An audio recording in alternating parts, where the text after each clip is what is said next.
Welcome to the Deep Dive. Today we're doing something a bit different, a real micro-focus, an intensive look at just one extraordinary account of a near-death experience, an NDE.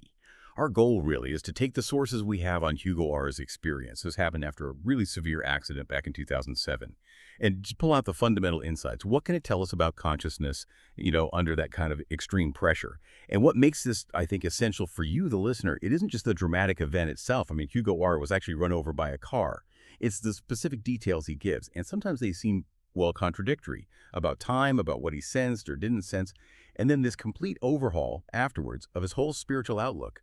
We're really treating this less as an anecdote and more like cognitive data. Yeah, that context is absolutely crucial. He had a direct head injury. It was definitely life-threatening.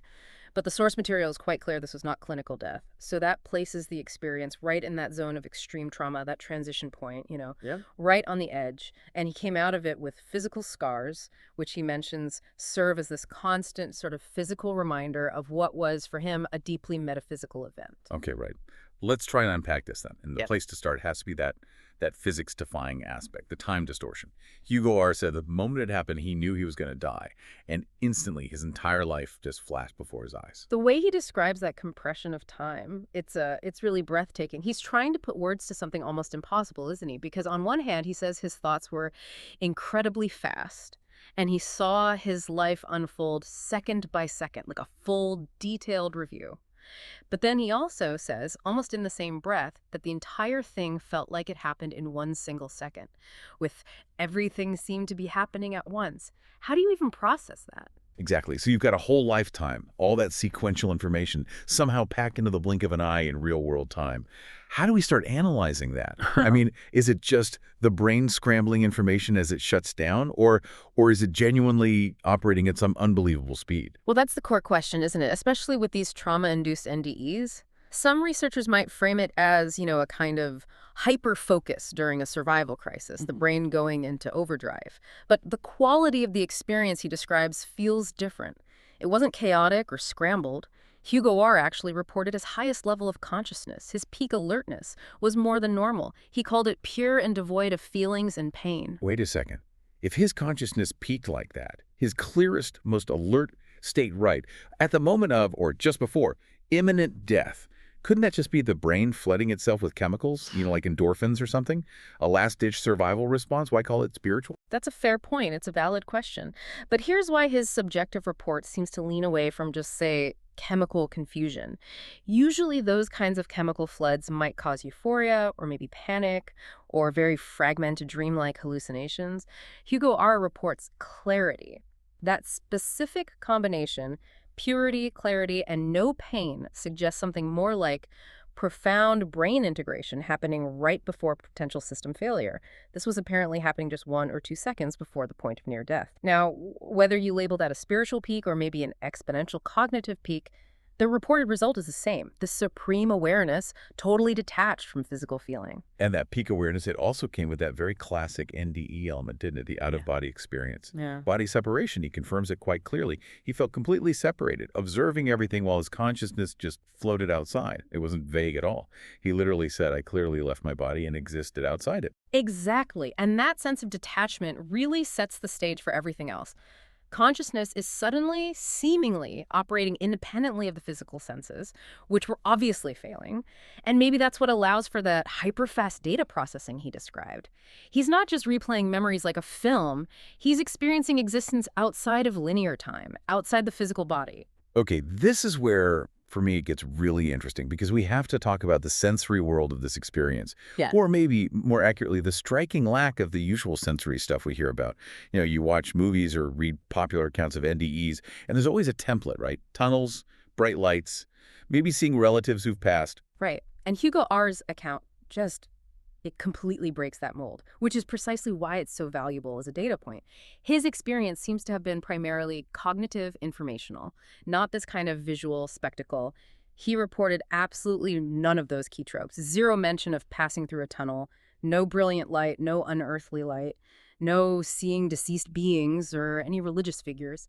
And importantly, he also reported no psychic awareness, like knowing things happening elsewhere at that moment. That absence is just so striking, isn't it? You'd think if NDEs were just the brain playing out cultural expectations of the afterlife, well, Hugo R. was Christian Catholic. He should have seen something familiar from that background, but instead, nothing like that, just this silent, apparently pure cognition.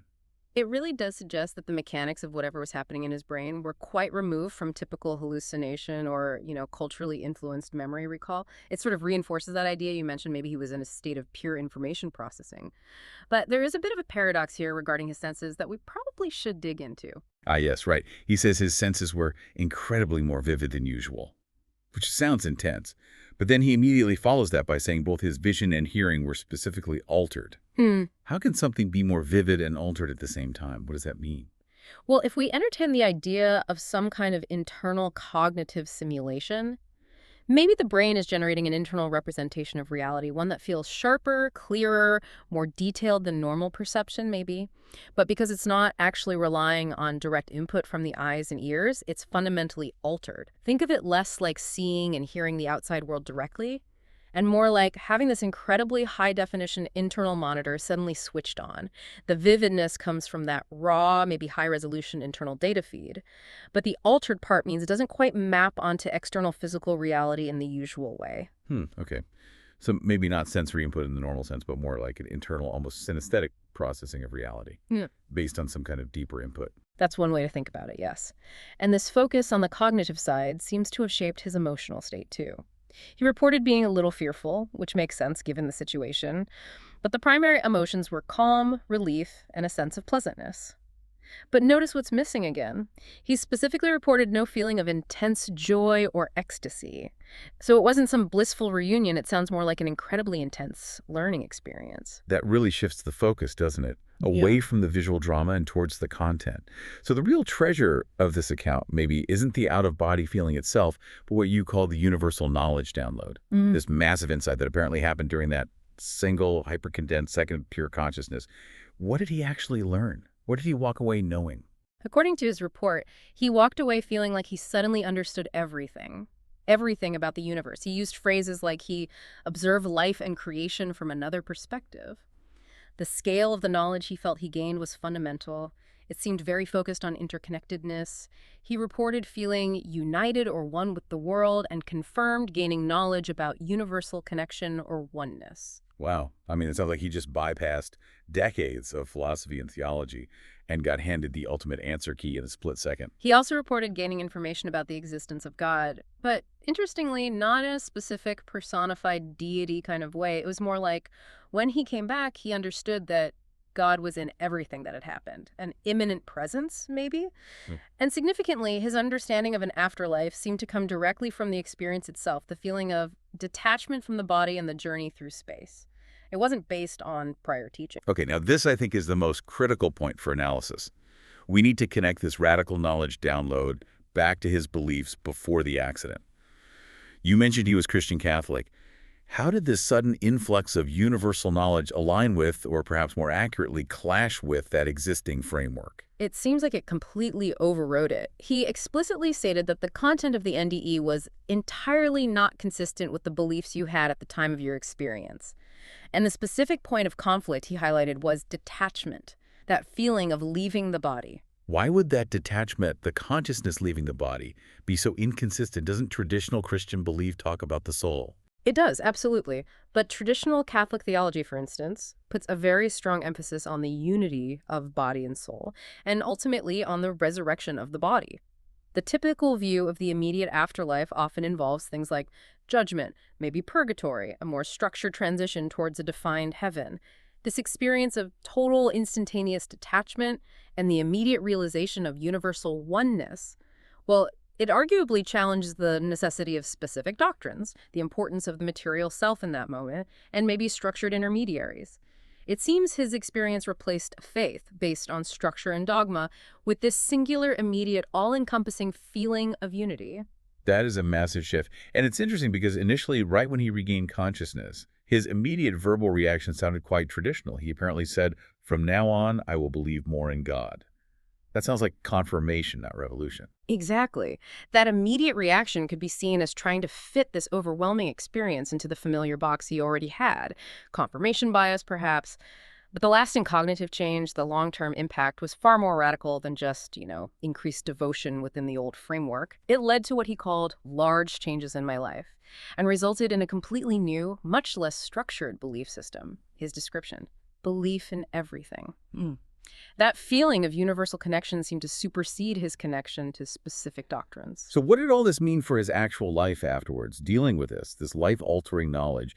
The physical recovery is one aspect, sure, but how do you even begin to integrate that level of what feels like absolute truth into just everyday human interactions? And that's where you see the profound psychological challenge, maybe even a toll. The biggest struggle seemed to be communication. He openly admits the experience was difficult or impossible to explain using words. Our language is built for shared ordinary reality, isn't it? When you have an experience or gain knowledge that seems to exist outside that common framework, the tools we have, our words, they just fall short. The bridge collapses. Right. And maybe because of that communication barrier, he notes something quite poignant, that as more time passed, he remembered fewer specific details, which is apparently why he eventually just stopped talking about it. It's like this ultimate truth is incredibly potent, yet also incredibly fragile in memory, impossible to share. It recedes. And that difficulty, that lack of a shared framework, it profoundly impacted his relationships too. He explicitly states his relationships changed because of the experience. He now relates less by the way I see things. I mean, imagine if you feel like you've glimpsed the fundamental operating system of the universe, it must be incredibly difficult to fully engage with the everyday, surface-level human operating system. That kind of perceived knowledge could create a very deep, maybe intellectual or spiritual isolation. But we absolutely have to underline this one last time, the reality of it for him. Despite the complexity, despite the fading memory, despite the inability to articulate it, Hugo R. believed right after the event, and still believes now, that the experience was definitely real. He connects that extreme cognitive state directly to the fact that he almost died. And he still has the physical scars as a constant, tangible anchor for it. So this specific account really stands out as a fascinating case study, doesn't it? You have this report of extreme cognitive speed, a whole life reviewed in maybe a second happening, without any of the classic visual or spiritual elements like tunnels or lights or beings. It really does read like an account of pure data download under the most extreme duress imaginable. And ultimately, I think it powerfully demonstrates how a single moment, just a flash of intensely heightened consciousness, can completely shatter a deeply held, lifelong belief system and replace it with something much broader, maybe more amorphous. This universal realization he calls belief in everything. It's like the ultimate personal paradigm shift, triggered in an instant. And this brings us right back to you, the listener, and your own curiosity about the nature of knowledge and experience. Remember, Hugo R. mentioned he stopped talking about it partly because the details were fading, but also because he felt he related less to people afterwards. So here's something to maybe carry with you and think about.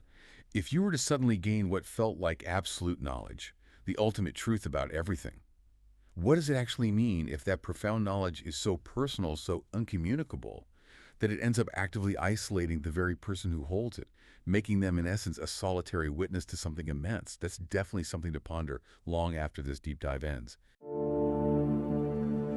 Thank you for listening to Borrowed Time NDE Podcasts. If you enjoyed this episode, don't forget to like, subscribe, and turn on the notification bell so you'll never miss a moment of inspiration. Until next time, wishing you an extraordinary and truly wonderful time on your journey through life.